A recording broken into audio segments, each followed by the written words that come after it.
Hey, everybody, welcome to the Sane-ish podcast. I'm Holly Broughton and welcome. We're on episode 4.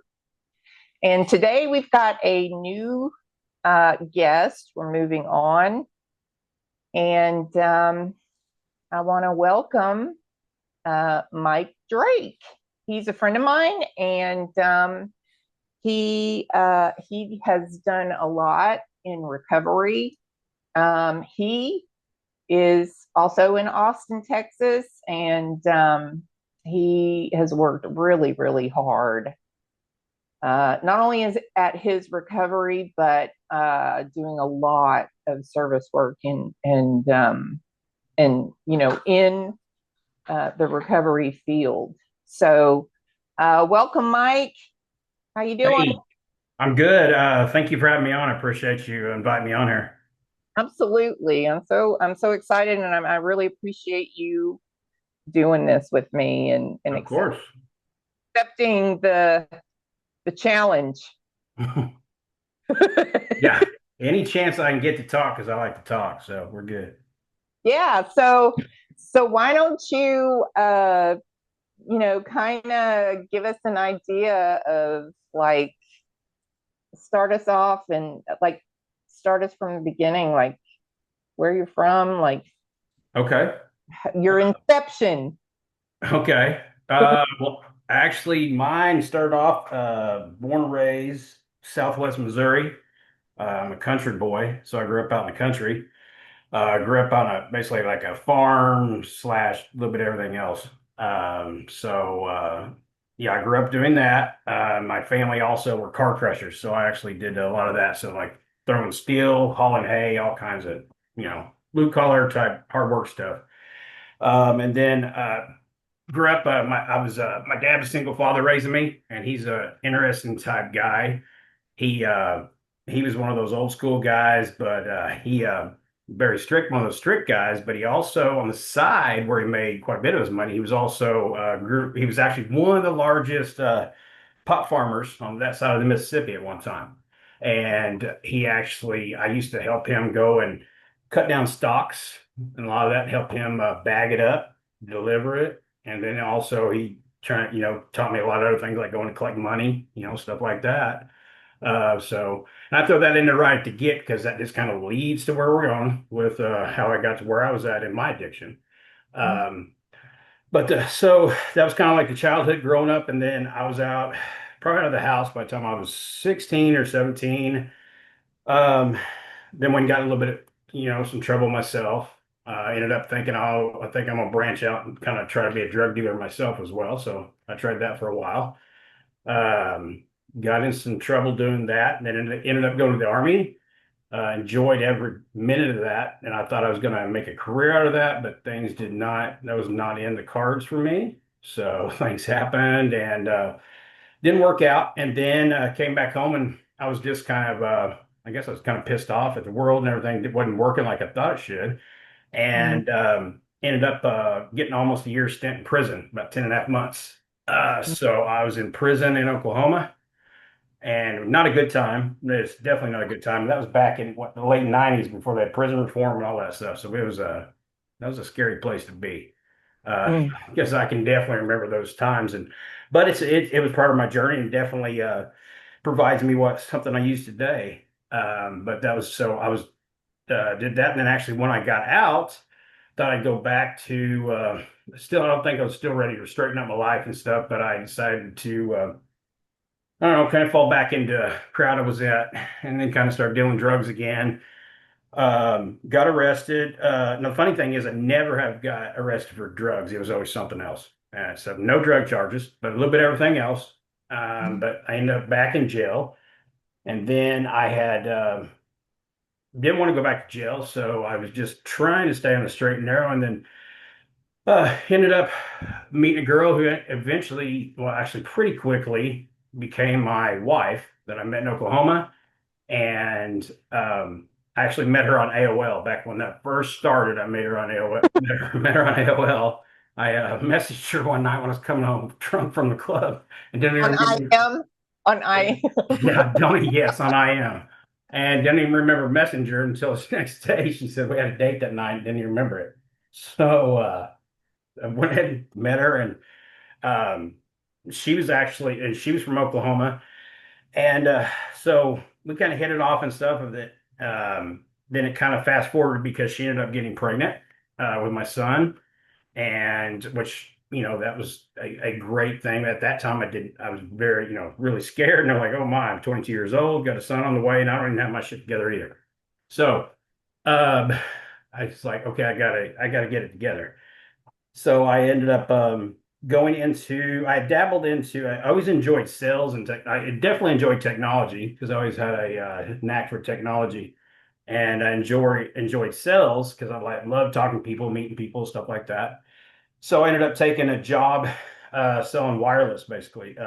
Basically, when digital was first coming around, we were switching over from analog. So I went into that and did really well with that. And then I got promoted a few times, and then I was actually offered a position down in Texas to go to work for a company, um, which they actually offered me to market in West Texas. And I had actually never been to West Texas, and I was like, so anyways, I get to West Texas, like, good Lord. Not saying anything bad about West Texas, but I'm from Southwest Missouri where we got rivers, lakes, hills, and stuff like that. I'm a nature guy, and I got there and there was nothing like that. So I was like, whoa, okay. So that was kind of a little shock for me there, but I did well while I was there. But then also, I still actually at that time, I've always had an entrepreneurial spirit because my whole family's always been business owners, stuff like that. And I guess that's maybe why I always wanted to be a drug dealer too, because it's entrepreneurial at the time. So that bug was still there, but I actually, one of my issues always was dealing with making impulse decisions. That was always a big problem of mine. And so I decided I had a chance to just kind of start my own little wireless company. So I just said, just do it. So I did that, and that failed miserably. So next thing I know, didn't have money to pay the bill, so we had to move back from Texas to Oklahoma and move the family, all that stuff. And Mm. then well, I was kind of down for a while. Then I jumped back into wireless again with another company. Um, was doing well for a while, and then I decided to open up. I've always been into gaming, and then I ended up opening a gaming store where I had like 30 computers hooked up to where we all would game together like all night long. And this was in Tulsa, Oklahoma. And actually, throughout this time, and it was like, and as I go forward, it was about a 14-year span. I never touched a drug. One. I mean, it was just never, ever. It was just, I was dry and never really had a craving to at all. Uh, but, but I did at that time, in which I acknowledge now and aware of now of a lot of things that I dealt with because I definitely still had a lot of the mental stuff that I had to work through. And a lot of those was like the insecurities, being able to deal with relationships, not being codependent, all that good stuff. So that Mhm. was actually and I mentioned that because that plays a part into what happens later. So that was a big part of that. Then I ended up actually ran that for a couple of years and then decided I wanted to get back, talk to she was my wife at the time and the kids about going back to Missouri because I wanted to just be near my family there. And it was pretty close to her family too. So we went back to Missouri and I opened a gaming store there, but it didn't do very well there because it's a small country town. It just didn't work. Um, so I actually ended up that was when that stopped working. I got back around the crowds and people that I knew that were into drugs, alcohol, all that stuff. And I actually hooked back up to somebody, and meth was always my DOC, meth, cocaine, stuff like that. So, and that was very plentiful around there. And that was something I just got back into, and it took me down pretty quickly. And Mhm. she packed up the kids and everything and left me. And left me, and that was that was a hard time. And now you would think that How, Mike, that how quickly did that happen when you moved back? Probably within let's see, probably 4 to 6 months. Oh, wow. hmm That was really fast. It, yeah, about 4 to 6 months. Because and it's something when I coach, do things like that, but it's like there was a lot of things that I realized now what was happening because of like the failures and stuff like that, thinking about just not good enough, the insecurities I had, just different things. And it played a part in, of course, of going back to that. And because that was something I thought, I could get that fake euphoria of like, oh, everything's okay. Yeah. And it's exactly what, and of course, I was just a flashback a minute. It's like my dad actually was not only into the weed, but he had guys that had meth. He had actually meth cooks that cooked it up right down around the river and campers down. So it was like I knew exactly where to go to get it. Oh, okay.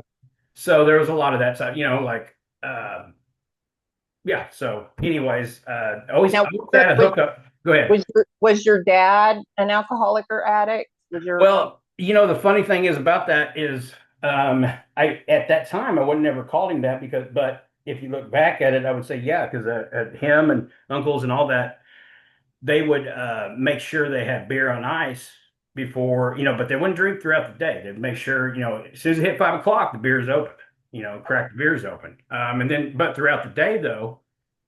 He did smoke, quite a few joints throughout the day, but actually I was happy about that because it kept him calm because he had a temper I did not like. And I used to literally make sure his pack of cools had joints in it so I wouldn't be getting, yelled at that day. So, like that was just some of the things that we would do. Um, but so yeah, I lost my train of thought there for a minute. Where was I going? Um, I, so he had what you were saying was he had oh, meth guys on his property and all that. Yeah, yeah. So it's like it basically whatever he was into at that time. He always had plentiful and stuff. So it's like I would say yes, he was a drug addict. He was an alcoholic, and but it actually for him though, he never had to go to treatment, or he never allowed it. He never allowed it to destroy his life or his business or anything like that. Now there were some other ways, like maybe like with the relationship with me or different things like that. That that's something, but other parts of his life he didn't allow to destroy. So, but he was an alcoholic because he would drink every day, use drugs every day, and so yeah, so he definitely was an addict, and because there's different. I always thought, see, there's different levels of alcoholism and addiction. Mhm. Uh, so yeah, he was, and and I that was just one of the things, as I was desensitized around that because like I remember when we used to have dare programs at school, they'd be talking about it. I'm like, "Pfft, like whatever, I got some, that's sitting at my kitchen table at home. I mean, that ain't no big thing, like they were trying to show us what a joint was. I'm like, that's not a joint. That's not even, it doesn't even look like a joint. It's like I know how close to Let me be. show you a joint. Yeah, I can really a fat joint. So it's like and then I don't know. This anyways, that was some of the stuff. So I'd be cracking the kids up, stuff like that. But it was just it was I was desensitized to that. It was normal. It was normal to me. The Yeah. drugs were always normal to me. So later on in life, it was just what it was. Just it wasn't drugs. It's just something you go do. And it was just like somebody going to have a drink at dinner or something. And it's like I go cut a line and snort it. That was normal to me back then. So basically, we get back to Joplin there. She leaves me and takes the kids. She goes back, lives with her family. I actually go stay with my dad for a while, which I had not been in his household for a while. And that was interesting there for a bit. We got along and stuff because I was older, but it definitely wasn't a good scenario. And I didn't like being in his house much either because there was a lot of memories there too, and his house is so dark and it's just really gloomy, and he's gloomy at times and stuff like that. So it wasn't the best of times, but it also was, I think, good for me because it motivated me to start to get my shit together, so I get back to my kids and my wife and my marriage, stuff like that, which I did. So within about, I guess, 4 months, yeah, so kind of a 4 month period. I ended up finding a job. A new company was coming into town. They were doing wireless internet, and they hired me to be their general manager. So it was actually a great job. that came to me, and it was a nice salary, that really put me on back on my feet quickly. Mhm. And I was able within a month to get the family back, get into a house, things going good again. And then um, let's see, about a year later, the company was actually getting bought out, but the company I was buying it was basically shutting down operations there. So I lost my job. So I lose my job. And actually, I was in a pretty good mindset. I was like, okay, it's okay. I've got this experience and that. I made a lot of good contacts. It's like, I'll carry on. Let's get this going. So um, I had a lot of hope for that. And then I actually, one of those contacts I had made, he introduced me to a gentleman in Houston, Texas. And of course, this is what brought me to Texas. He introduced me to a guy, one of the vice presidents of business sales at Comcast. And they offered me a job as a market rep slash marketing guy and stuff like that in Houston, Texas. And so I was like, hey, this is cool. It's like and I talked to my family, like, I think this would be a good move for us. So we made the decision to move to Texas. So as now, what this is the crazy thing, as we were packing for that, when it come time for us to move to Houston, that was when that F5 tornado came. It's one of the worst in history, hit Joplin, Oh, yeah, yeah. 68% of the city. That was there in Joplin. And we're literally in the middle of it. And so it wiped out our entire house. Me and my wife and my kids survived in our bathroom, but it destroyed the rest of our entire house. Oh my God. And I mean, I swear, like, people just around us, there was at least 40 people that died on my block because there was like 168 people. I mean, it was a bad, bad deal. And I was raised in Tornado Alley, and I just never used to be a big thing. We used to go get a case of beer and go out tornado chase. I mean, we were, dumbasses, but it's what we did. But after that, I definitely had a different look at it. But basically, that hit us and kind of threw a wrench in it. But I just remember a call I made to that guy that hired me. I said, it's like I knew it was on the news, but I couldn't really get communication out. And I told him, just don't give away my job, because that was like the one thing. I'm alive down here. Don't give away my job. We'll be there in Houston. So basically, what happened is, like, we didn't have anything to take with us because it wiped out everything, vehicles, clothes, all that, house stuff. But it was a blessing in disguise, because that was a hard time for many people in that area, because going from the tornado devastation would look like a bomb had dropped on it, Yeah. just total despair. We had actually somewhere to go. Not a lot of people had a place to go.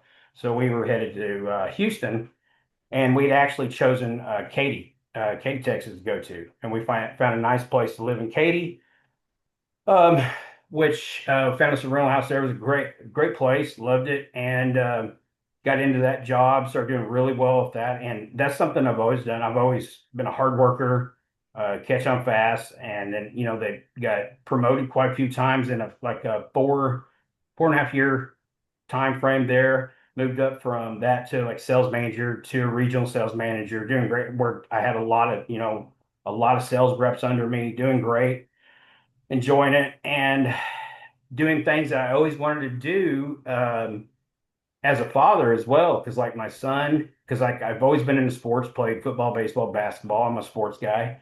I actually started coaching all his sports: baseball, basketball, football. Really enjoyed it because I truly, in my heart, I'm just like a coach. I love to coach. And that was a big thing, because actually, growing up, the coaches that I had in sports had a big influence over me. And that was just something I really enjoyed. But that was something I got to do as a dad, and it's something I always wanted my dad to do, but he never did. So I've done a lot of those things that I didn't get as a kid, and it was a lot of fun, and I enjoyed it. And so, just kind of fast forward. So I'm thinking, doing a great job. It's like I'm paying the bills, paying this house off pretty quickly, coaching my kids' sports, enjoying that. I also had a daughter that had been born in 2008 as well. But actually, and I actually coached her soccer and basketball as well too. Enjoyed that.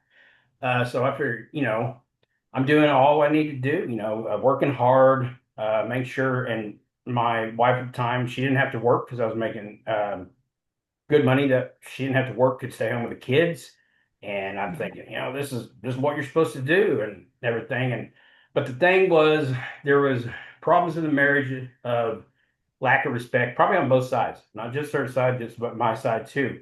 And because I played a lot of part in that too, because I was still damaged from, I still had a lot of my character defects, and I allowed them to enter my marriage in a lot of ways. But, and again, I like to say that too, because I don't want to put it all on her. Now, there was parts on her side too of, things of like, I've always, throughout the time that I basically have discovered seeking validation was one of my big character defects. Basically, I seek validation because I realized I seek validation from my father so much back then, and I just wanted him to say he's proud of me, stuff like that, and I never got that. And it was just a lot of those things. So then I get into the marriage, and I'm doing, busting my tail, doing all this, and I feel like I'm not being appreciated, and I'm not getting validated. Of course, I didn't realize I could be validating myself or even God. Just there's things I could do, but I was not doing it because I didn't know how to do that, and Yeah. that was something that I struggled with immensely. And so, kind of fast forward again on that, I and again had not, see, 4.5 years, had not touched a drug, and I wasn't, and not really drinking. I'd go out for drinks once in a while, not even touch, because I was never, the only time I really drank is if I was doing drugs. That's the only time I was really an alcohol guy. Of course, I drink a lot if I was doing drugs. But I got invited out one night, and I just had actually got into argument with my ex-wife and wife at the time. And I don't know. And it was also about how I was, I'm coaching and all this. And then we got into conversation, and she just told me, and she's like, "Oh, you think it's such a big deal? You coach your kids' sports and this and that." And it's like, anybody would do that. And I'm thinking, well, not everybody does it. And it's like, it's funny because I see the dad sitting on the sideline and all how they're doing it and stuff. But I should have let that bother me like I did. So I took that with me. And then I'm out there having drinks, and somebody said, "Hey, man, I got some shit." And I don't know if I got meth written on my forehead or what, but he had meth. And he took me to the bathroom, he gave me a bump of that. And it had been a while since I'd done that. So, that was like, oh man, I'm off to the races now. Yeah. So did that. And I was like, man, I remember how great this is. So the next day, first thing I'm doing, I'm at work. I'm thinking, man, I got to get more. So I figured out a way, because there's always a way to get it. And as an addict, I know how to get it. So basically just asked around that. Next thing I know, I had a hookup, and I was using it kind of like for my coffee in the morning. Then I was using it in the middle of the day. Then I was using it in the afternoon. Then it was escalating to where I'd be taking off work for a few hours doing it. And I mean, then it became where it was, I was missing out on doing what I need to do for the kids, the family, even missing work. And it just kept snowballing from there. And next thing you know, I'd be disappearing for a couple of days and all kinds of stuff of doing it. And it took me down, that dark tunnel, and I was not turning back, and I just kept going. And then within probably, it's funny, kind of a 3 or 4 month period there, it got to where I was uh, not functioning at all other than just doing drugs. And of course, I was um, hiding it at home. I'd be hiding my meth pipe in different places, in the bathroom, or I'd hide my sock, or I don't know. I'd hide, just doing a lot of that type of stuff. Mm-hmm. And just so I could do it. And it just got to the point, and then she eventually, it was revealed to her what I was doing. And she had left me the last time I was doing it, I was going, and it was even worse this time. And then I ended up losing my job, and that was really bad. And things just got worse from there, and it just kept going. And she ended up actually, I basically the only thing I could do is like actually I caught on with this guy back in Joplin. He offered me a job to do some sales for him, and I said, hey, I told my wife at the time, I said, hey, I'm gonna go back to Joplin and I'll just travel back and forth, and I can do some business down there and all that. And it was the plan, but the plan didn't work out. Yeah, I went down to Joplin. Basically, all I did was did more drugs. I mean, that's all I did. And so I made that my priority. And as I was there, I just stopped going back home. The trips decreased. And they basically, on my hierarchy of value, basically my kids and wife and everything else dropped meth, drugs, all that shot to the top. That's all that mattered to me at the time. And next thing you know, is like my ex-wife said, you can't come home until you stop doing drugs. And I'm like, well, you know what? I chose drugs and I ended up choosing drugs. And I made that decision, and definitely the wrong decision, but it's a decision I made. Mhm. And fast forward from there, it basically, uh, basically after that, it's like I didn't have anything. It's like I wasn't working, and then I hooked up with, of course, when I get into that frame of mind, I hooked up with this girl I used to date back in the day. Now she had a job and she actually was staying functioning and all that, but I wasn't. And I was just basically living off her, doing things like that, doing things, whatever I could do to get my drugs and do that. And then, and she actually did the drugs with me too, but she was one of those functioning ones, could still go to work and do all that. And Mhm. I would make money here and there just enough to where keep us supplied in dope and stuff like that.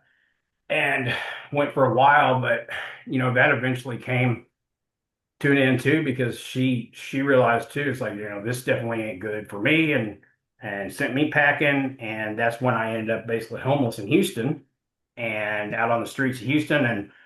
And so basically through that it was a 4 year period that I was out there in Houston with, not, I say homeless, I would have places to stay, but I was homeless, didn't have a home. And I Yeah. would, when I'd have money, I'd get a hotel, different things like that. And I just went farther and farther and farther down into that hole until December of 2019, when I was, again, this was like 4 years later.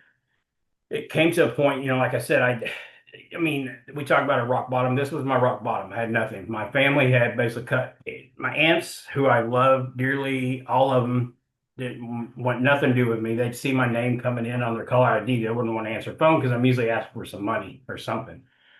And so it was just, I had nobody to turn to. And I hit the rock bottom. There was nothing. And I was sitting in the hotel in Houston off of 290. I always remember the place. It was La Quinta Inn on 290.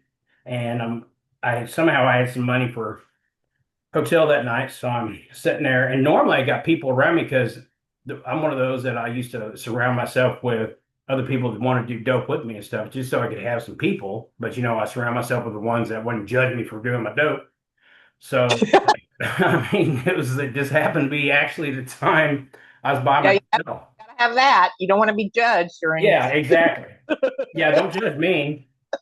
Uh, so, I'm just laying I'm actually laying on the bed and I'm just staring at the ceiling, and and I've always actually, well, I can't say always because I was not raised in the church, but I've always believed in God. God's my higher power, and I've always believed in God and news out there.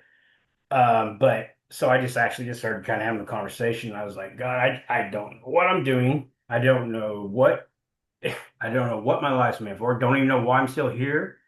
Um, I feel useless. This is, and it really started hitting me because I know I was running out of dope at that time. So it was like that was really hit me. Um, and of course, the only thing I'm counting on or waiting on or getting excited about is what time the dope man's getting there. And of course, my dope man was always late. That's just how it goes. And that was just all I had to live for. So I had started having that conversation, and I said, I need, and I didn't want to kill myself because that just, I don't know, that never ever crossed my mind. Not how I've ever been, but I Mhm. just didn't know what I was here for. And so I just asked those questions, and then a commercial came on the TV, and it was for treatment. And I was laying there, and I was like, and it just kind of caught me. And they said, "Are you so?" I don't know. They went through their spiel of like, "Hey, are you suffering? Are you dealing with drugs and this?" And I'm like, "Man, yeah." So I turn around, and I actually turn around, and I sit there, and I focus on the TV. And it wasn't a treatment center. It was like, I think SAMHSA or one of those that was actually putting it out there for people, so that where they'd call the number and then you could get connected to a treatment center.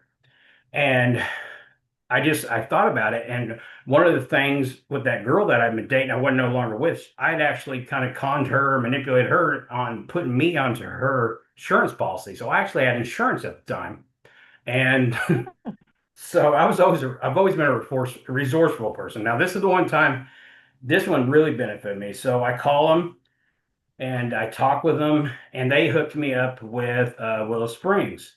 And well, actually, they said somebody would be calling you. 2 hours later, Willow Springs called me and started talking with me. And of course, at first, I was like, well, maybe I need a couple of days. I just started going through this stuff. Bro, I don't know. Then the doubt started setting like, oh man, because it was scary. And of course, I'd never been to treatment, didn't know anything about it. I thought at that time treatment was like on the movies, white walls and everybody in gray sweatpants, shit like that. I was just like, I don't want to go to this. So I'm just thinking, man, that's not no. So that started happening, but then they actually, and I'm still in contact with her today. One of the intake people, their reps that I talked to, it was the perfect person to be talking to me at that time because she knew exactly how to talk to me and all that, and she knew what I was going through. And then she said, "Okay, let's get through this." So I got through all that. She got me approved. She said, "You're approved for 30 days." All that. And then she started asking me questions of like, well, "Where are you going to stay tomorrow?" And I'm like, "I got this hotel," and I didn't know where I was going to stay. So some of my concerns is, what am I going to eat? What am I? So I started looking at things of like, I don't even know what my roof or my head's going to be tomorrow, my food, stuff like that. And I'm really tired of just the worry of that. And so I kind of looked at it like that at that time. I was like, I got to do something. So I said, all right, I'll do this. So they said, okay, we'll be there because that's in Bastrop, Willow Spring is, and I was in Houston. So it was like a 2 hour drive. They said, well, somebody will be able to pick you up tomorrow. We'll pick you up there. I said, okay. And then, of course, it got time and they were kind of delayed. And I had to get out of the hotel and that kind of stuff because I'm like, well, I didn't have a whole lot at that time. Um, but I was basically, left the hotel and I was hanging out behind just different places to where I could, just rest or sit, stuff like that. And I actually had a cell phone, but it didn't have service. But I would go places that had Wi-Fi and I would use text now and that crap, stuff like that, just whatever I could do to make things happen. So I'm sitting there and she calls me and I said, I'm here and I literally just broke down and I told her, I said, it's like, are you guys coming to get me? And it really literally hit me. I was ready at that time and it did because I had nothing left. I need to go. And then they came and got me and they picked me up, took me to Willow. And of course, it was the best decision I ever could have made. They get me there, and it definitely wasn't what I thought it was going to be because Willow Springs is a very nice place, and it reminded me a lot of home because it's in the hill country, trees, hills, that kind of stuff, which really was good for me because that's my type of setting, that's my environment as being a country boy at heart. So I got there, and then one of the first things I did was went up there, and I had my own bed, had a roof, blankets, bed, the stuff that I actually took for granted for a long time that I didn't have for a while. Started just being thankful for it, and it was like I was already seeing. I was grateful, so it's almost like I was going through a gratitude list of just things right there, and it was just like stuff like that. And and then the people there were great. There was just so much about that place. And I was one of those that actually went in and well, it took me about 7 days of detox because I left that part out. Because I did about like a half bag of dope before I went. I mean, I was like, it's going to be the last time I do it. I'm going to I like Scarface the shit out of this bag before I went in. And then I was climbing the walls and detox while I was there. And so by the time I come down, I was not in a personal mood and stuff like that. So when it was at lunchtime or dinner time, the on-site AA meetings, they would do different things like that. I'd be over in the corner, even during groups, and I'd just kind of be over there. But I think after about a week of that though, there was this older gentleman come over. I really love this guy.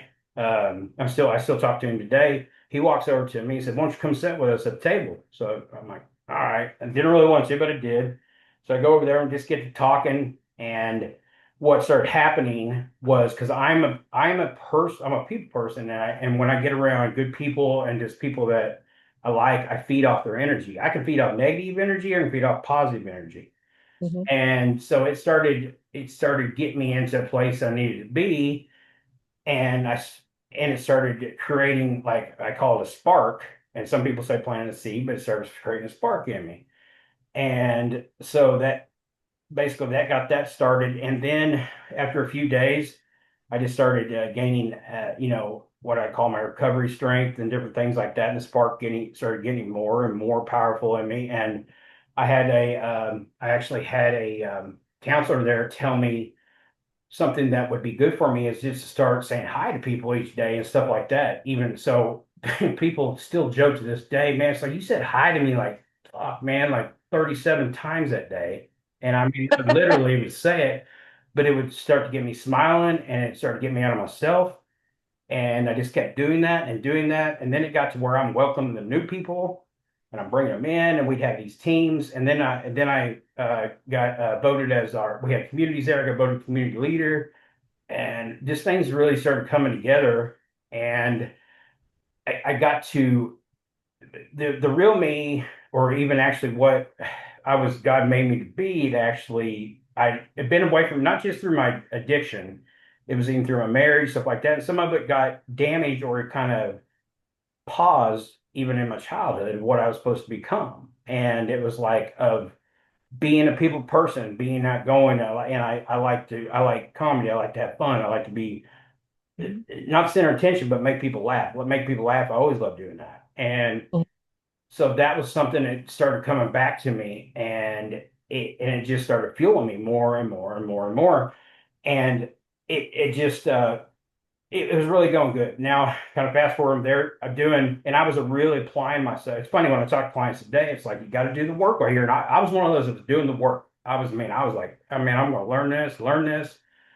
And I did. And then it was coming time, my 30 days was going to be up, and it was time to leave. And of course, that was good. That was scary for me because again, I'm back. I got nowhere to go. I have nothing. So I'm like, I don't want to go back to Houston. So and there actually they basically said, well, here's some lists for resources, stuff like that. And you're kind of on your own to, you got to figure it out. And I didn't have money for sober living, different things like that. So okay. So all right.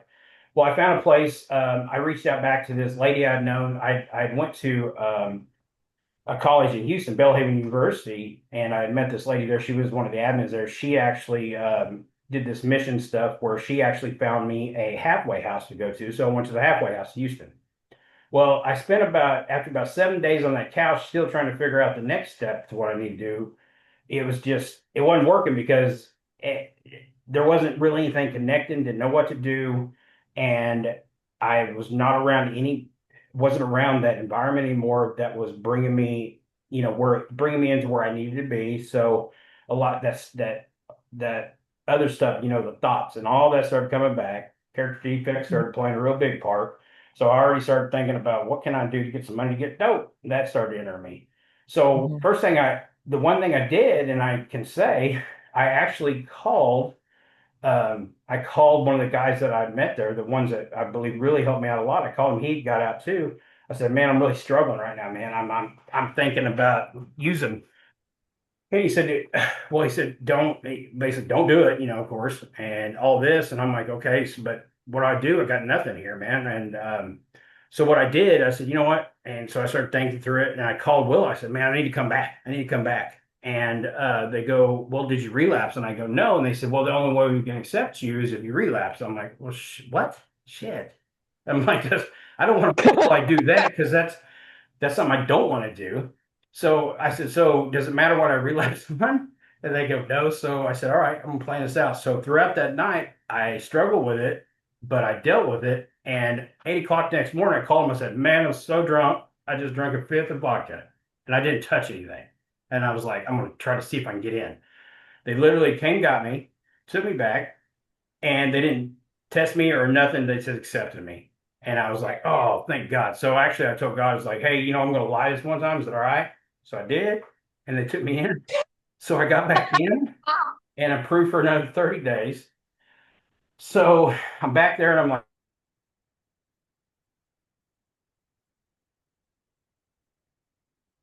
I'm in there.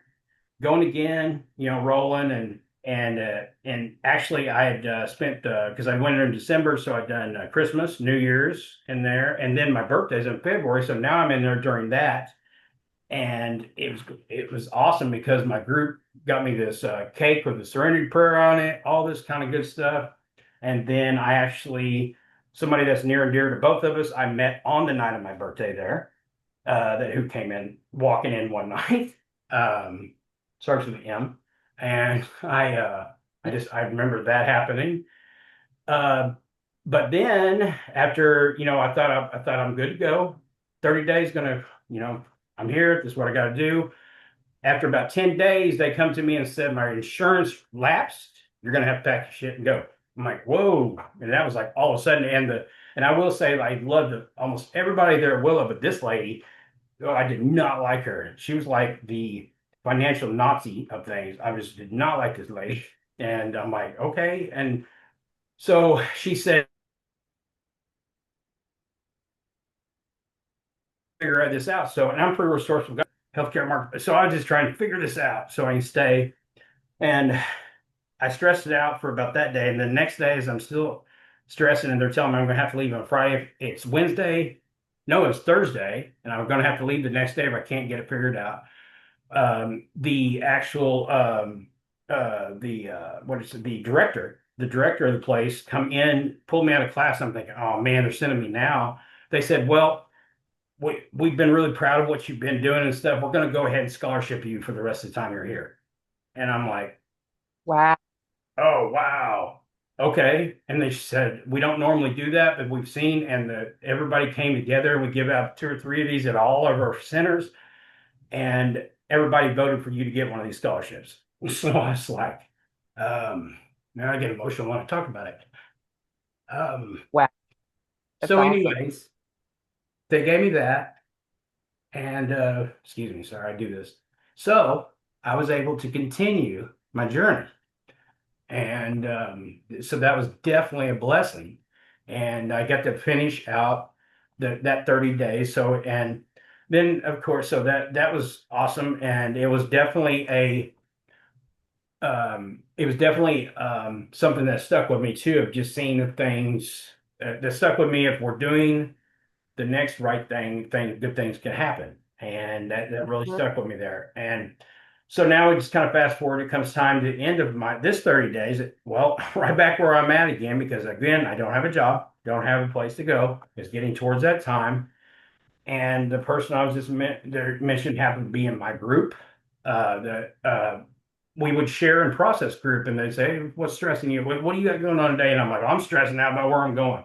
I'm like, that's what I'm dealing with." I said, I know it's going to work out, but I don't know where I'm going. I got to figure this out." So, uh, the person we were talking about came out to me out there and suggested that I go to her house. And I'm like, "Oh, okay." That kind of caught me off guard, and I was kind of like, I don't know about that. And because one part of me was trying to be this new me of like, I got to do this on my own, but I know we can't do it all on our own. And then but I'm also an addict. I don't want to take something from somebody. So I'm struggling. And I said, well, let me pray about this. So which I did. And I don't know, basically the next day I said, okay, I'll do this. And what's amazing about this is that person offered me a place. Here I am, a meth addict, which I'll tell you right now, anybody who knows an addict is like, that is very dangerous and not always smart to do, because they will sell all your shit in your house before you get home. You won't even have a house by the time you get home. And That's this right. person trusted me to do this. And I took that as, that was something really, really big to me. And I wouldn't be sitting here right now if she would not have helped me like that. I would not be sitting there without that. That's part of my journey. And so I accepted that and ended up going to her house, and it was here in Austin. And actually, I actually even when I was living in Houston, I always wanted to live in Austin because I heard it was a nice place to go, nice for recovery, all that good stuff. But I didn't know. But the bad thing was the pandemic was starting right at that time when I got out. Meetings shut down the very next day when I got out. Everything shut down. So I'm coming to a new place, and I couldn't. The only places I could find open was like a corner store. I'd go down there, and the cashier guy was getting tired of me coming in and talking to him because I just need somebody to talk to. And it was like so but then I started finding out about online meetings, stuff like that. So I started doing that. And then actually, eventually, what I did was started my own online meeting for people that were coming out of Willow, and we started that and started hosting. We would actually use like side rooms to where if somebody just wanted to talk stuff like that. It was really great, especially during the pandemic.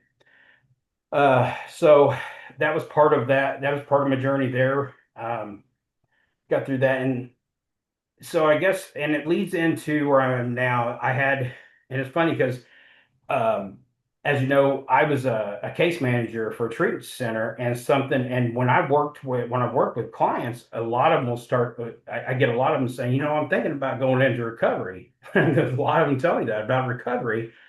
And so we always either call seed, but I call it a spark. And the spark had kind of got me because I was never satisfied or never found my purpose. I searched for my purpose in everything my entire life. This was a big thing to me. For me, it was like seeking validation from others and seeking my purpose. I did not know what my purpose was. I knew I had a lot of talents, intelligence, and a lot of different things. I had a lot of stuff going for me, but I had no idea what my purpose was and how it could fulfill me and Mhm. could be, something that could actually help the world or help others and or basically what God's plan was designed for me. So that spark kind of started on me, and then it started getting bigger and bigger. And as I say now, it turned into a lightning bolt. And if anybody ever sees my logo, that is exactly what that lightning bolt represents to me, a spark to the lightning bolt.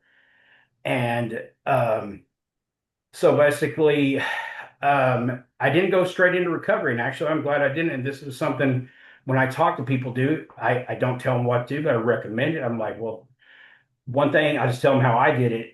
I don't believe recovery was right for me to go right into. So what I did, I went to work for a place that worked with people with mental disabilities, and Mm. I worked there for over about a year and a half and loved it. And what it did for me was I would go work with these people that had Down syndrome, brain injuries, um, Asperger's. I mean, you name it, just a lot of different things that they had that they were dealing with these ailments and stuff like that.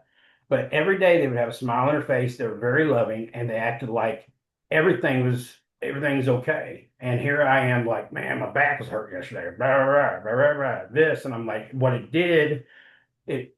I've always thought I've been a pretty humble person, but that even humbled me even more and showed me that these people got this, and I am born with not much bad, not much wrong with me, and here I am Right. putting drugs in my body, doing all this, and not what am I doing?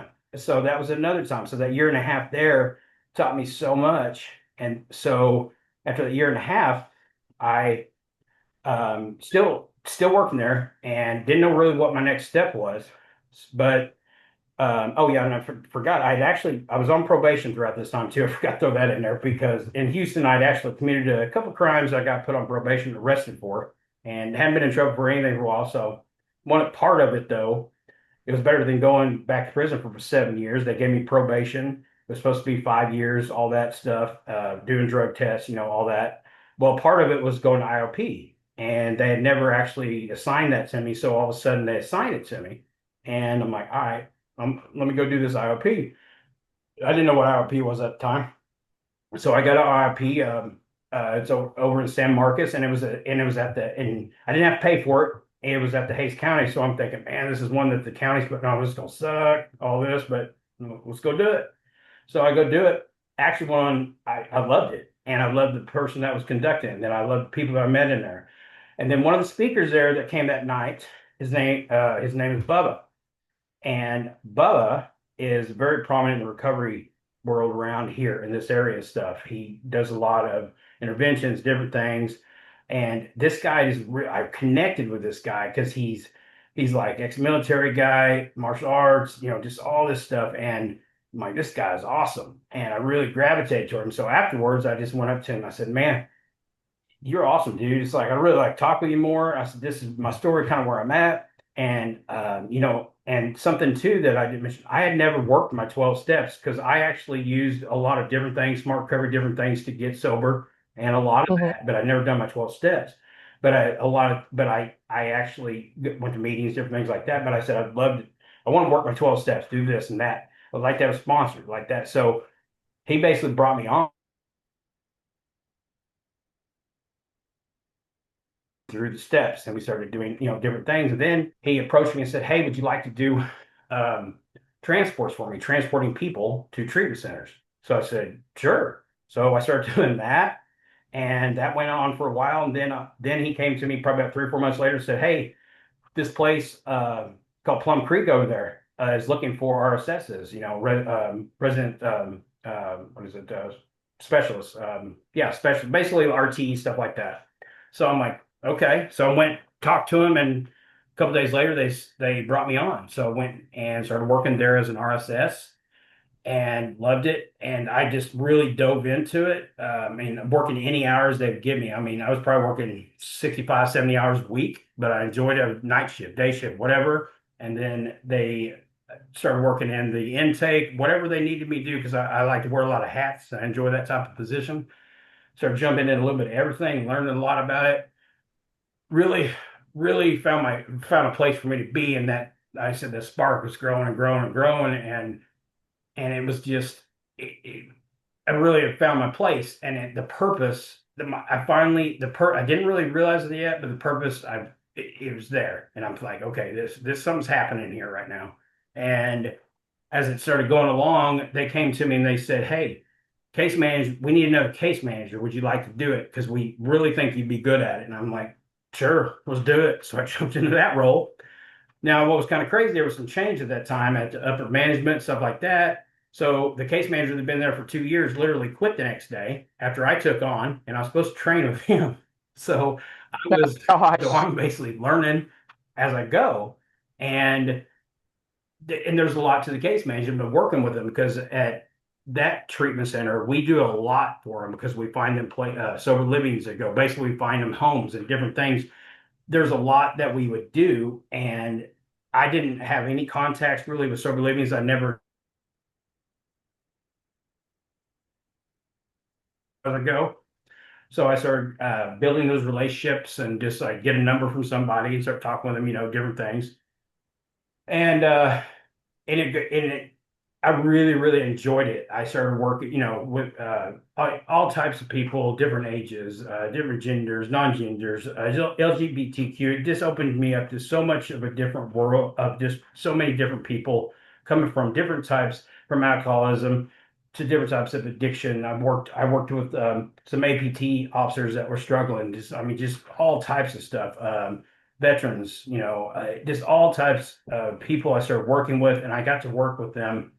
And I had a large caseload, a lot. I mean, and I would work with them from start to finish. I'd greet them and then we'd work and we'd meet each week. But I'd also, I'd tell them I got an open door policy. You need me, just let somebody know. We'll talk and different things. And there was a lot of the stuff that I started applying to the way I did my job too. And this is where I finally realized I'd found my purpose because I started seeing a lot of my client, majority of the higher percentage of my clients had no financial resources at all when they came in there. They were just like me when they walked in the door. They had nothing.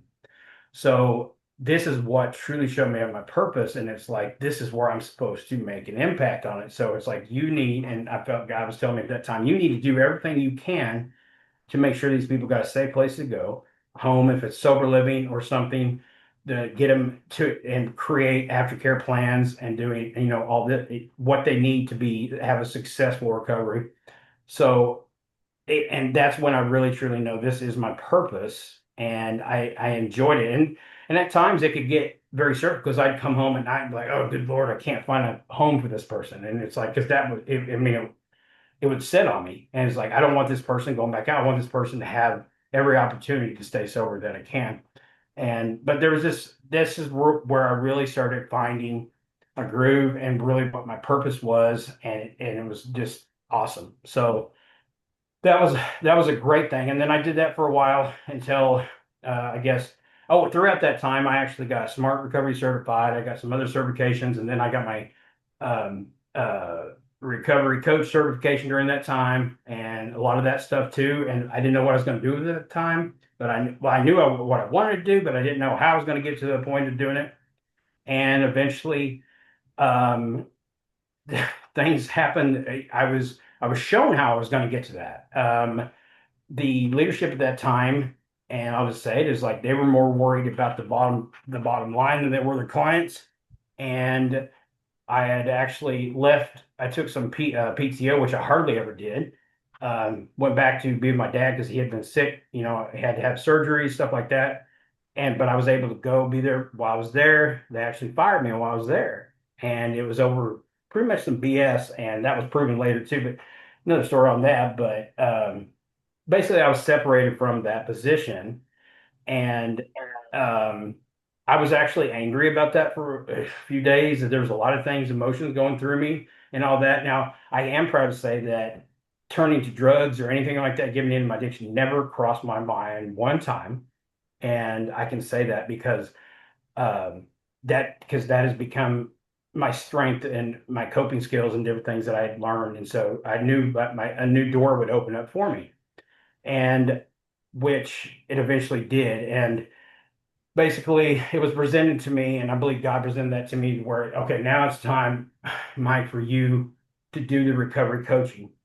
And I was like, okay, so this is the time. And so started putting it together, and it's actually it's been working very well because the one thing that where everything in my life, and this is what I tell clients too about everything in your life, you get an experiences, even the bad, but the good and all of this, it teaches you something and you use that later on in life. And so from my business side to all of it to working in recovery and all the different things applies to what I do now because my time at Plum Creek's case manager, I made a very big, my contact list of treatment centers, sober living, all that is large. And I actually worked with them. I built relationships with them so they know who I am, how I roll, how I do things, what recovery for somebody means for me, where I would send them a client, they would give me scholarships sometimes. They knew me well. So now as a recovery coach and where I'm trying to build our business, now I've actually called some of these people up and it's working real well. It's like when I literally call them, like, yeah, we will work with you, whatever you want to do. And I'm like, sweet, okay. And it's based off of what I had done in the past. And Mhm. so that is very promising right now. So all the things, those were the building blocks then. I didn't know that's what was going to be applying to what we're doing now.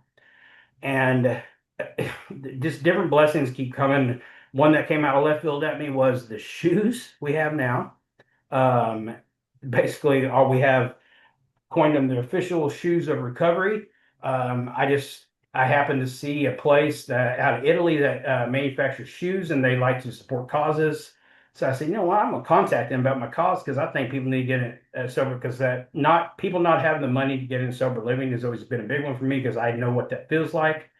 So that's always been a cause I wanted to help with, and it was something that I dealt with as a case manager. So I said, I would love to have a design of a shoe that's that basically represents recovery, empowerment, resilience, this, that, and recovery thunder and this.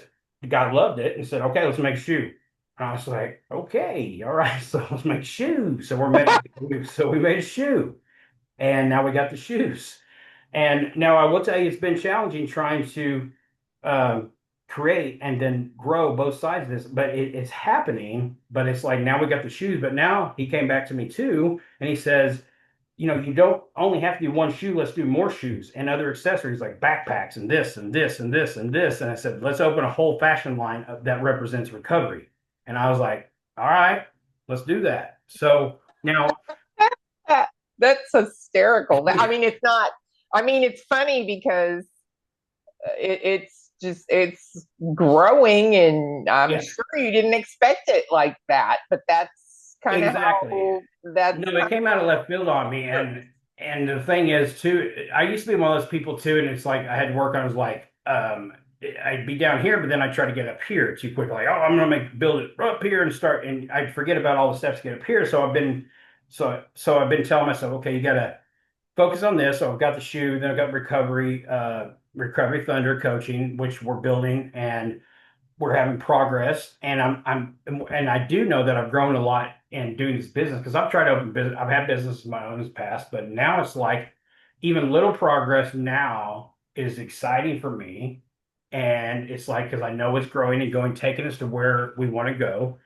And then like even with the shoes now, it gets kind of overwhelming at times, but literally what I've been doing is like I've been studying and listening to a lot of these people like that have been successful in business, and I'm doing a lot of that type of stuff, learning how to manage my time because I'm actually one of those guys. I've had ADHD all my life, and that was actually some left out. I finally got it diagnosed like this past year, and it's done wonders for me to be able to address my ADHD of where because there's studies out there, and I'll tell you, a lot of clients I had that were meth addicts or cocaine addicts had ADHD.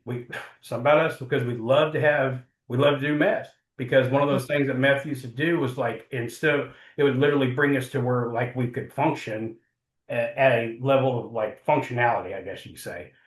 Mhm. So once I was able to do that, it's been able where I can be more productive and I can focus on what I'm doing and I can make, I'm not, and again, too, I'm not making impulse decisions because I step back. I'm planning my day now because, like, I've literally been organizing my personal side, business side, all this. Most organized I've ever been. I never would have used to done this. And these are some of the growth and stuff of the character defects that I have worked on because I'm changing habits, bad habits into good habits. Now they're becoming these daily things. And this is all part of my journey of recovery as well because a lot of those little things what are the things that contribute to taking me back to that place I don't want to be. And Right. that's a lot of the stuff. So now where I'm at is like I'm really proud of what we're growing with the Recovery Thunder coaching and then the shoes and different things. So that's just really excited about where we're at. Well, I just wanted to also say that, because we would take meetings into Plum Creek and, and I worked for the sober living that you worked Hmm. with. And, I know for a fact that some of the clients that you've worked with and, the sober livings that you've worked with, I mean, no, everybody um, just has like nothing but good things to say about you. And I mean, it's a testament to the program that you work and, you know, it's, and that's how the program works is Hmm. to help the next person that, is trying to, to get to where we are, you know, Right, right. and, Yeah. and it's the same thing for us. Like we have to remember where we came from Hmm. when those that are coming out of treatment, because I know for me too, that I was scared shitless coming out of my treatment center. I mean, Right. I was happy to be there and I didn't want to go in there, but I know that when it was time for me to go, I was so scared to leave there. Hmm. And I but and there's one thing that I wanted to ask you, and it may be kind of taboo, That's but all right. um, you know, I because I've dealt with people in treatment centers. When I got out of my treatment center, we Hmm. we had to do a lot. We did a lot of fundraising because we did scholarships to help people stay Hmm. in treatment if like you if they couldn't afford it. And we had so much bureaucracy going on, but my for I shouldn't say my, but our frustration was with a lot of people in the industry who we felt like they didn't understand addiction and Right. alcoholism, but they were making the decisions that impacted people that had alcoholism and addiction. Like, Right. Right. Exactly. so it's very Yes. frustrating, and dealing with people with who have egos and, you know, a lot of ego and no humility and a lot of not understanding and not a lot of knowledge. I'm not Hmm. saying that they're not intelligent. I'm saying that they don't have a lot of knowledge about what we struggle with, Right. and Right. so it makes it difficult to work with these Hmm. people um, Yes. Yeah. I who. can agree with that. I was actually, and not just at the treatment center, but I got a taste of that of working at a treatment center. There were some really great people working at treatment centers, and I'm not going to talk about Plum Creek because I really appreciate the time there, and I love what we built, and there's some great things we did there. But there was certain people. Actually, I can tell you now that those certain people are not there anymore because I'm a big believer, and that's something that told me where those few days I was mad about them cutting me, firing me, different things like that. I was revengeful and all that for a little bit, but then I prayed about it and I was like, no, I ain't waste my time with this. I got to move on, and then it will work itself out. And it literally did. Those people are there are no longer there. And what had happened, because I got a big taste of it of when I would be in some leadership meetings there and stuff, and even working in some of these networks of the recovery, this world of partner with partners and stuff. There are some out there that forget why we do this, and Hmm. we don't understand why we do this, Hmm. but there are some out there that are awesome and that's really know why we do this. And those are the ones I'd love to work with. And I have a lot of those. I know a lot of those. And those are the ones that we are starting to work with right now. And that is something, even if, and some of the things, it can even, the people I discovered, the people that are even in recovery forget how they got recovered, and they start to think about where money starts driving them and different Right. things like that, Right. Yep. Yep. because it can become it can come a money industry, and there's a big side of that. And that was something I believe where I'm proud of where Recovery Thunder, like one of the first things we did is we sit down, we write our mission statement and how we are going to do things. And I truly believe why now is a time why this is going to work, and it will be something that can help people, because um with the partner have and the people we are bringing on and different things like that, because of how I was one of the things that I talked to, and people that we bring on and different things. I said the one thing here that we always need to remember, it's all about the client and what it's going to do, what is going to be the next best thing for them, and providing them a way to stay sober. That is the most important thing. None of that other stuff is like Hmm. money, all that used to be a driver for me, but it is no longer that. And I believe that's why now God has prepared me for all this, because it's like I was not ready for this 5 years ago or 10 years ago and all that. I am ready now because I understand that. And it's like I would, because I always remember that I thought I was going to be a major league ball player because I was really good at baseball. But if I would have done that, I probably would have been dead by the time I was 35, because I would have had ladies and drugs and all that. I'd have been, Hmm.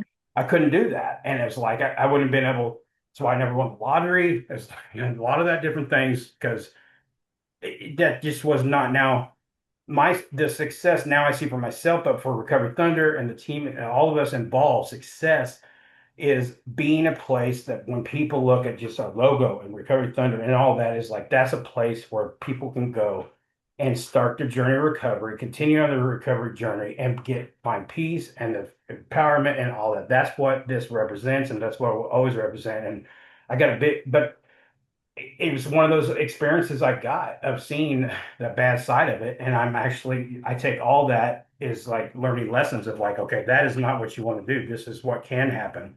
And this is like, so we look at, that's why we represent ourselves in a different way, and we always will. And if it ever got to where it was something different, to where the clients weren't most important and we're doing the best thing to clients. So I don't want to be in business. It's just Yes. I don't that is not who I am or any of us that are about or anything about us. So that is very near and dear to me on that. Yeah. And I agree because the treatment center that I got sober at is no longer there either Hmm. because of what we just talked about. Um, because they because of that type of thing. They Right. money and people got too big for their britches and money Exactly. is the driving force and all that Yes. kind of stuff. So, Very much so. Yes.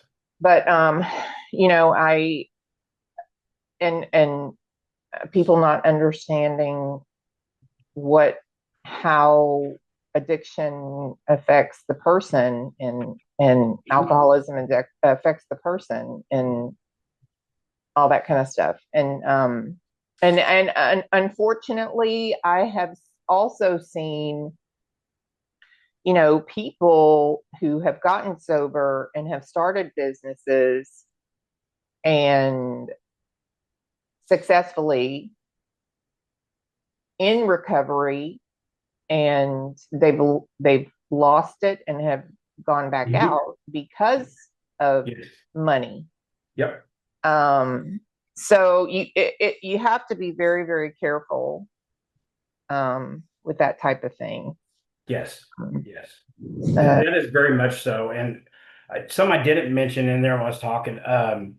Something, well, it's a tool. You can call it what you want, but it's part of my recovery, and I use it a lot. Matter of fact, I think I put a post out about last night. But and I'm actually creating workshops for this that we're talking to one of the treatment centers about. But it's about reflection. Reflection is something I actually has always been a big one for me, and I work with my clients on it a lot.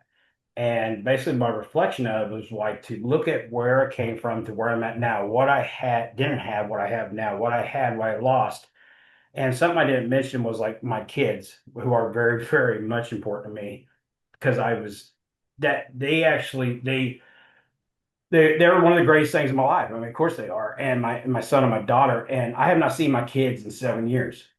mhm, And and that is not by my choice. Now, the thing is, my son, he's very angry at me, and the thing is, and I had to come to the conclusion too where I understood that because what I did, I hurt my children with my addiction. So when I went to make amends, and I've apologized, and done that, but I've done my amends now and stuff like that. But the thing is, it's not on my timeline for them to forgive me, and I have to accept that. And that is something I reflect on as well. This is for me to stay sober and on my journey. Now, my daughter, I actually have it in my rights to where I could make her come do her visitation with me. And I went back and forth on it, but I talked to different ones, and I'm not going to make her do that because I'm the one that put myself in this position. So I actually had to make that choice. Now I have tried to talk to my ex-wife, like I would pay for some, a therapist and different things to where we gradually get back into where we're visiting. Whatever I can do, let's do this. But that has, of course, never happened. And it's one of the things, and I have, I just hold out hope, and it is something I struggle with every day. I have pictures I look at of my kids all the time and different things um, that they'll be back in my life someday. I don't know when, but I do have hope they do. But I do know that if I'm not sober, it will never happen. And mhm, that's how I live my day. But it is a struggle, and that's something that could totally take me off my path. But that reflection is I reflect on what I did, where I'm at now, and where I'm going, and then I also reflect on, if you notice, I never mentioned my mom in my story because my mother was never really she was not much for me. I was a child support check to her. That's basically what I was. mhm, But the partner I'm with now, I do have a mother through her mother. And it's, mhm. see, I get emotional when I talk about things. Um, Yeah. it is a big thing for me. So I reflect on now what I got. I actually have a new family now that is very special to me that I never had.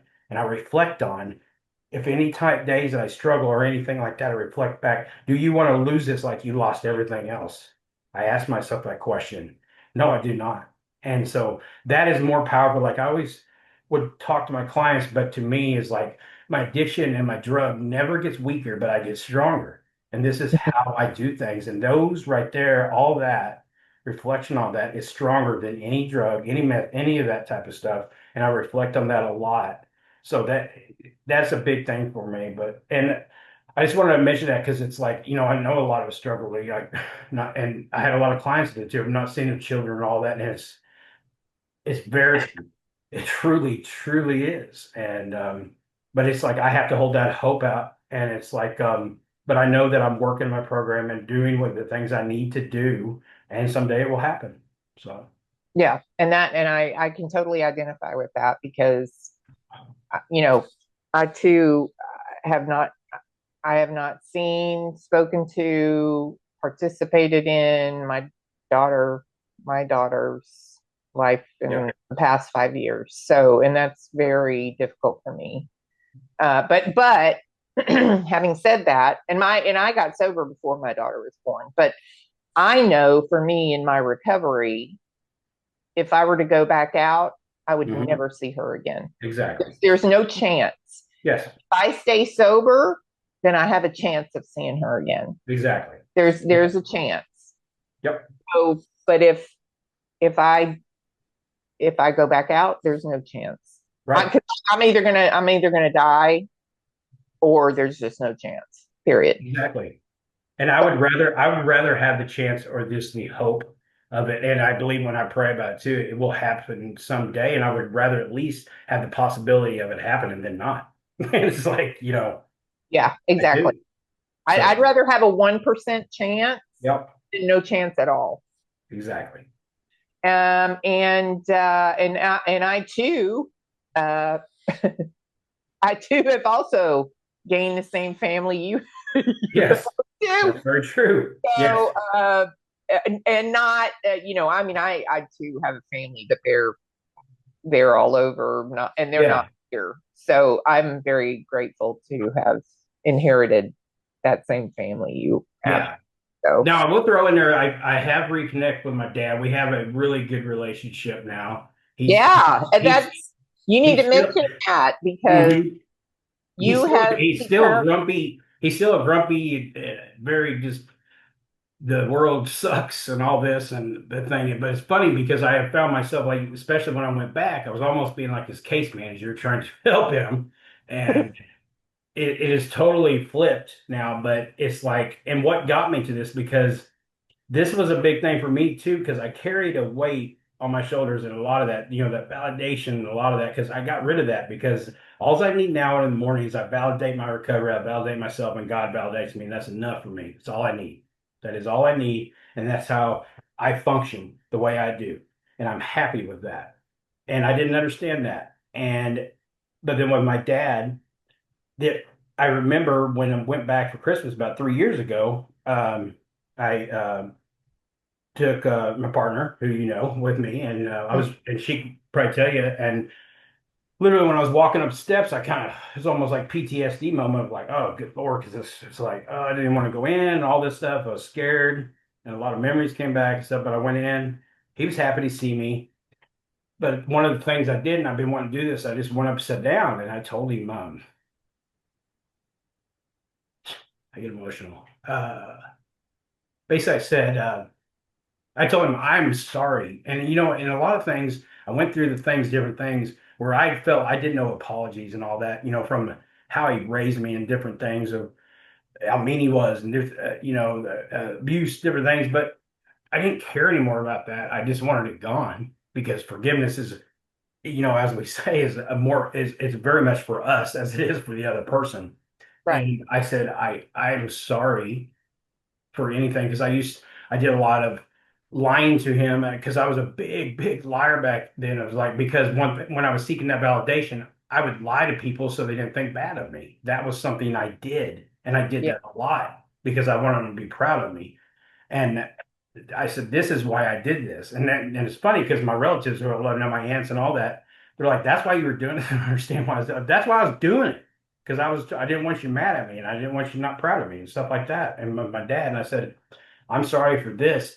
And now I did not say I forgive you to him because I also knew like he might be like, well, what are you going to forgive me about? I didn't go that direction with it, but it was like, I'm sorry and I'm this. But I told myself and all that, I forgive you. But literally 5 minutes later, he sat there for a little bit and he looked at me and he says, I'm sorry. And I was like, whoa, okay. Yeah. And that was huge because Yeah. it was totally gone after that. I mean, literally all that trauma is what I call it. All that it was removed, and I don't even think about it anymore. All I have with my dad now is what we have going forward, of like when I got to go be there for him when he was sick and things like that, and all that. So that is what we focus on now. And like when I'm talking with him, is like this is what we focus on. Like I'm still calling him and kind of getting on to him. You got to be doing your physical therapy, there's stuff like this. And but the thing is, and with my aunt who was always a big person for me, to where I always want to make her proud for me, she doesn't send my calls to voicemail anymore. She answers, she calls me now and things like that. They're little things, but they're big things to me because they don't ignore my calls. They love to talk to me and things like that, and I get to be there for them. And then hearing her, she's actually told me she's proud of me for this and that and all, and at one time she was even telling me, I think maybe you should change your name because your name's not real good and stuff like that. So I brought it up the other day. I said, because like on the shoebox now, the Recovery Thunder shoe created by Mike Drake, I said, I'm actually proud of my name. And I said, it's almost like a redemption of my name and just things like that. So it's like they're little things, but they're huge things. But it's like all this stuff matters, and it was basically like I used to tell people I'm going to do good, I'm doing this, all that, or I'd say this and all that. But what I started doing is just like with my recovery, and when I talk to clients or anything with recovery, it's all about the actions and what we do, and that's what creates these results of what we have, of the life that we want. And I'm nowhere near where I want to be, and I'm never going to be 100%, but every day I'm improving, and I don't take my recovery for granted. I'm sober today, but it doesn't mean I'm going to be sober tomorrow. But I'm sure as hell going to wake up and put my recovery shoes on and start stepping to doing what I got to do. Right. And so that's a big thing. But that was something I forgot to throw in about the kids and my father and different things like that. But and then the reflection of the family I have now is very special, and that is one of my strengths and what I remind myself, because I don't want to lose what I have now, and I'm going to do everything possible to not lose it. So Yeah. No, I'm extremely excited about Recovery Thunder and to see where it goes because you guys have been doing a lot of hard work lately, I and appreciate that. I'm Yeah. really excited. Yeah, So I'm excited for yours too. All of us, everything we're I doing. know, I know it's so exciting because that's what we do. Like we support each other Exactly. in our ventures, because we help each other and uplift each other Yes. in our journeys because it's really all of our journey, Yes. really. Yep. Okay, so I'm going to ask you some questions, Okay. and I'm going to see how you answer them. All Uh, right. I ask these questions to all of our our guests just Hmm. to see how they answer them. Okay, so here's the first one. What skill would you like to ultimately master and why? Oh, I know exactly what that is offhand. Buying back my time is what Buying I'm back, trying. buying Yes. back your time? And this is something I didn't even know of until lately, because I have something I've always done, no matter what I'm working on or anything, like I said, if it's been technology or anything, I'm always about studying or finding information or going to the people that have done it and that have been successful with it. And we're talking like a Tony Robbins and a guys like that. Uh-huh. And this plays into my recovery because buying back time is what I'm trying to master now, which means getting my personal life where it needs to be, and my recovery is going good and stuff like that. But what also is effective in helping the recovery side continue to work is my personal side of like health, diet, working out and different things like Yeah. that, stuff I neglect. So buying back that time is like where I'm right now. I'm not where I need to be, but I know exactly like on Monday, different things from through Friday, from this time period to this time period, I'm going to be doing this and this. So I've got to put working out in there. I got to do this meditation time. I got to do this. So we're buying back my time buying back the time as of where I'm doing things that need to be done the right way for me to stay sober, be successful what I'm doing, which means being successful with the Recovery Thunder and everything else to where I can help people that I need to, but also where I can have time to spend with my partner, with my family, and doing that stuff like that. So it's like not basic because what I used to do is just like work on this, and this, and spread myself out too much. And then Mm. I get frustrated because then it's like not didn't accomplish anything because I worked on 8 things and didn't even finish them. And Yeah. so it's like buying back my time to where each part of my day and everything about it is making an impact not only on others' lives, but my life as well and those around me. So that is the skill I'm trying to master right now. All right. That's a good one. Okay. So, what has been the highlight of your life thus far and why?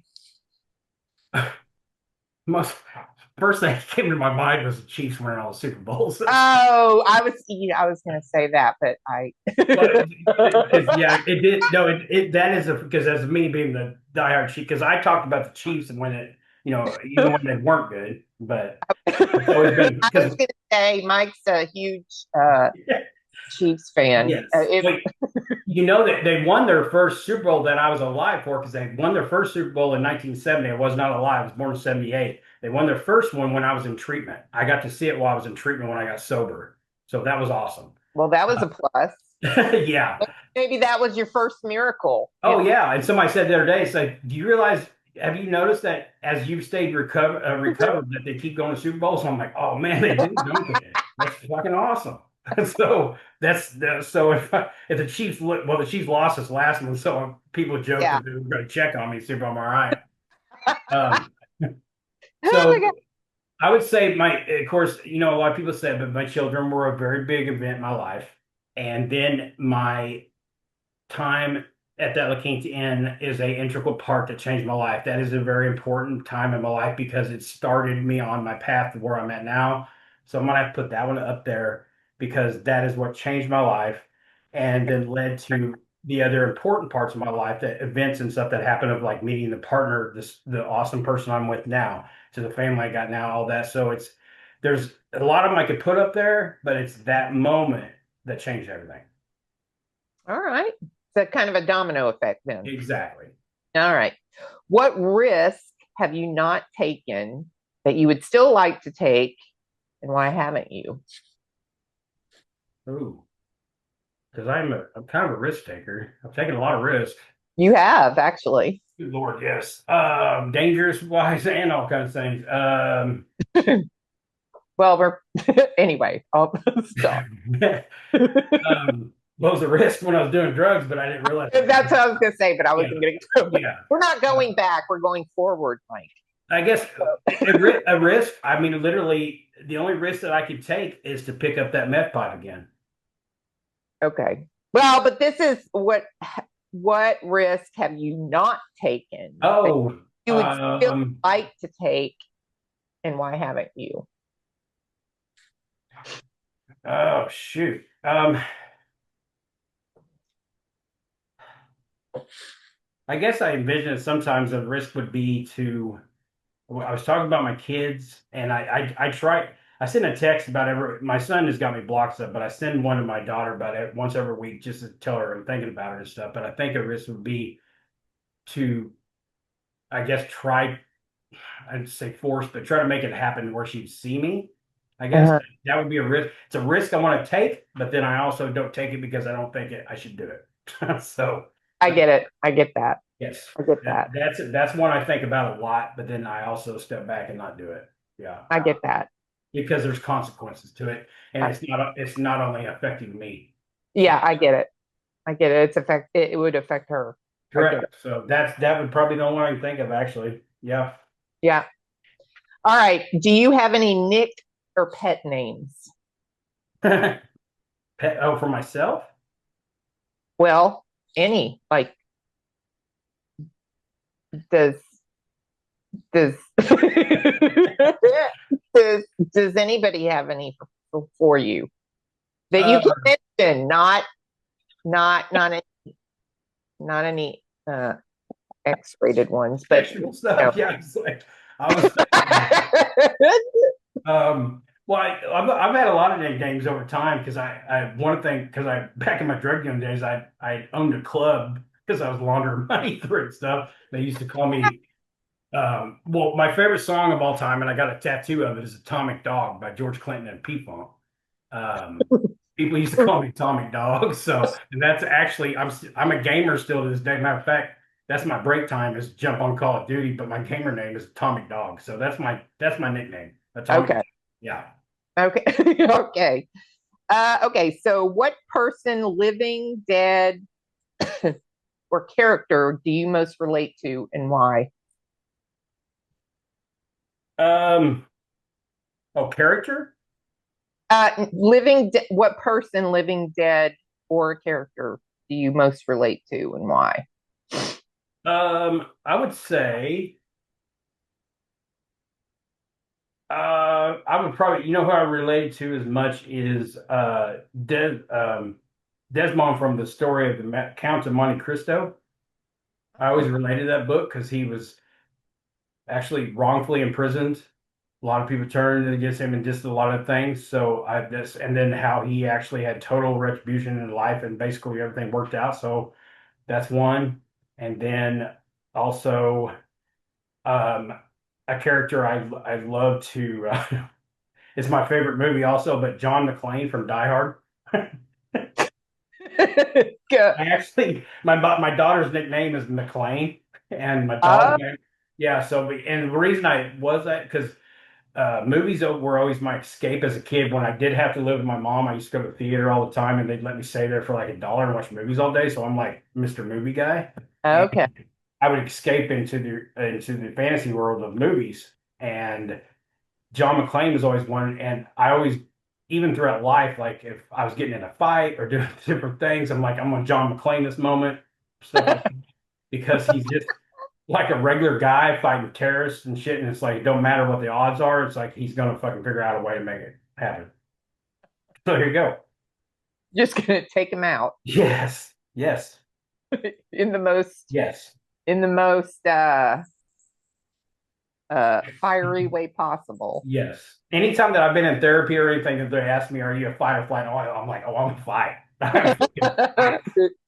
Yeah. I don't fight as much with my fist now as more as my mind and my heart, but I'm like, I'm a fighter. Yeah. So, Yeah. Well, that's recovery for you. yes. So, so okay, okay. So who do you most admire and why? um, well, actually, some of mine are kind of controversial, but Elon Musk is one of my personals. He's And mine too. do what? I said he's mine too, Yeah. actually. I just think it is amazing what he's done and what he's trying to do. And I know, and I ain't gonna get all that, but I just think it's awesome. Um, Dan Martell is another one right now, he's actually one I found on YouTube, and he's a life coach, business coach guy that actually has been graciously giving me some time, working with me and different things without charging me that big fee, stuff like that. And I found him, and the way, but he has his past very much mirrors how mine, being a going to rehab, going to prison, being a drug addict, different things like that. So guys like that, um, and then I got to say the coach for the Chiefs, Andy Reid, not just because of the Chiefs, but it's the way he coaches the team and took them from the bottom dwellers to the top. Because I'm really big on that of team efforts and locker room type culture stuff of Mhm. creating a culture of winning. So those three guys right now. Cool. Yeah. That sounds awesome. I'm also a big underdog person. Yes. I like underdog stories. Um, what has been your biggest mistake or regret, and why? Um, the biggest mistake was, I guess, I mean, it would deal with my addiction and stuff like that. I guess, trying to think about it. I guess basically just not ever realizing that And I was not it really, in turn, it really wouldn't be a mistake because you would obviously have learned from it. So, you correct. Correct. know what I mean? So, Yeah. Um, I guess it's like I'm trying to think. Because I've made a lot of mistakes. My God. I, Good Lord. any um, so whatever. I guess is it would be of just not um, man, it's a hard one to answer because there's so many. Um, I guess because what had been life changing for me, of like where I was doing, I was in a place where I was doing what I needed to do and stuff like, but not thinking I was enough and not. So the mistake of not, it what I have learned from it, but it was, I look at them as mistakes that I have learned from now, but it's basically where I didn't, I didn't know what self-love was and all that, and having confidence in myself and knowing that I could do this or I could do that, I was enough and different things like that, and accepting what people, mistake of accepting what people um, maybe didn't say about me or said about me or that and this and that, just accepting what just the environment position I was put in at the time, accepting that. I mean, I get, work to get out of it and stuff like that, but it's just like, but I let it damage me in ways. So it's just like allowing the different things in my life the mistake was to allow it to deter me from where I needed to go. So, I mean, that's the really the best way I can go with it. Yeah. Yeah. Okay. Okay. All right. Here's a big one. What's your favorite curse word? My favorite what? Your favorite curse word? Curse word? Yeah. I actually make up my own a lot. I do make up a lot of words, but uh, let's see what shit. I guess it'd be shit because I say shit a lot. My shit or shite. I always say shite. I say shite. Yeah, Okay. Right. I say shite. Or if I'm gonna say jackass, I'm like, don't be a jackie. I always flip them. So I don't know. I do different things, but so it'd be shit. Yeah. Okay. Okay. Okay. What is your just? And I ask this just because I'm gonna not. I mean, I'm just curious. Mhm. I like to know people's backgrounds. Just, but anyway, what's your what's your ethnicity and like your heritage? Like, do you know? Like, are you Irish? Mhm. Whatever. You I know? do know, actually. Okay. I am actually part Cherokee and part Welsh. Oh, cool. Yes. Yes. I love knowing that about people. Yes. Only because it really, when we're addicts and alcoholics, it really doesn't matter. Like, Right. but I like to know because I think it's cool. Yeah. Yeah. Well, and it plays a part in a lot of things, but it's like, and I'm very proud of it as I learned a lot from my aunt and different things like that. But my Drake side, my dad's side is the Welsh side, and it goes back because Drake is like an old name and stuff like that of Uh-huh. where we got our family crest and all that. And but then my Cherokee side, where my great grandmother, she was full blood, and she used to take me to powwows and stuff like that. And I am very fond of Indian heritage and stuff like that because it was awesome. And I things, know. I love that stuff. there's so much to that. And now and then there was the bad side too, because the Welsh side has got the a little bit of addiction to it, but it's also got the temperament, the anger side. But then my Indian side is also it has an addictive type of personality DNA with it too as well. So Yeah. yes. I mean, every that's what I mean. Like every every ethnicity, heritage, DNA has its Yep. thing. You know what Yes. I'm saying? So that's why I mean I it's interesting to me. Mhm. I mean, It is um, me too. Yeah. I think it's very fascinating. Yeah, I agree. Okay, last one. What would you hope your higher power or God or the universe would say to you when you pass or transition to the next whatever? I I hope and I believe I'm on track for is of like you basically, or not you basically, it's like proud of you, and you're welcome. Basically, well, first let me in. He says, let me in the gates because I want to make because I focus on that a lot every day. It's like I got to get in there. It's like I can't fuck this up. I got to get in. So it's like I was trying to speak to you for so long, and it's like so you finally found out, dude, and I don't want any praise or anything like that, but like because I want to help so many, but it's like basically what you've done is like you became the man, the person of that that you had designed that I designed you for, and it's like you fulfilled what I need you to, and you never